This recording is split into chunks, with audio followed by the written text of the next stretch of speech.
এর বাইরে বেরিয়ে আরো একটা বড় জগৎ আছে।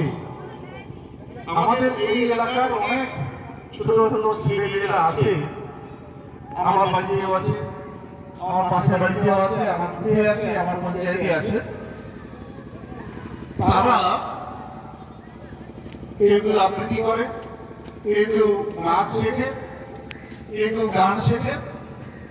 তাদের বোধহয় একটা মঞ্চ দেওয়ার দরকার আছে, এবং সেটা যদি আমরা পঞ্চায়েত থেকে না করতে পারি,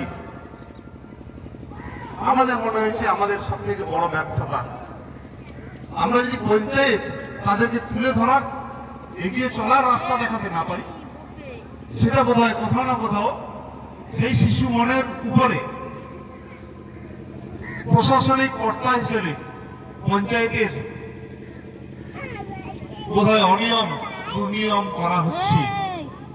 সেই ভাবনা থেকে তাদেরকে একটু মঞ্চ করে দেওয়ার জন্য, তাদেরকে মঞ্চে তুলে তার পারফরমেন্সটা উপস্থাপন করার সুযোগ করে দেওয়ার ভাবনা থেকেই আমাদের এই পঞ্চায়েত মেলার ভাবনা বা সেটাকে কার্যকর করা।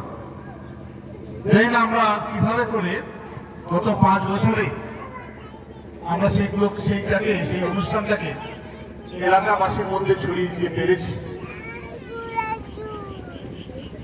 তো এখনো আমরা যখন পঞ্চায়েত মেলার প্রস্তুতি নেই, বিশেষ করে দুর্গাপূজার পর থেকে অনেক অভিভাবক অভিভাবিকা ফোন করতে থাকেন যে স্যার পঞ্চায়েত মেলাটা কবে হবে, পঞ্চায়েত মেলায় কি আবৃত্তি আছে, কি গানটা আছে, আমার ছেলেকে প্রস্তুত করাবো। এটাকে বলা হয় আমাদের কাছে আজকের দিনে দাঁড়িয়ে অনেক বড় পাওনা। তো এইভাবে করে আমরা পঞ্চায়েত মেলাটাকে আগামী দিনে এগিয়ে নিয়ে যেতে চাই।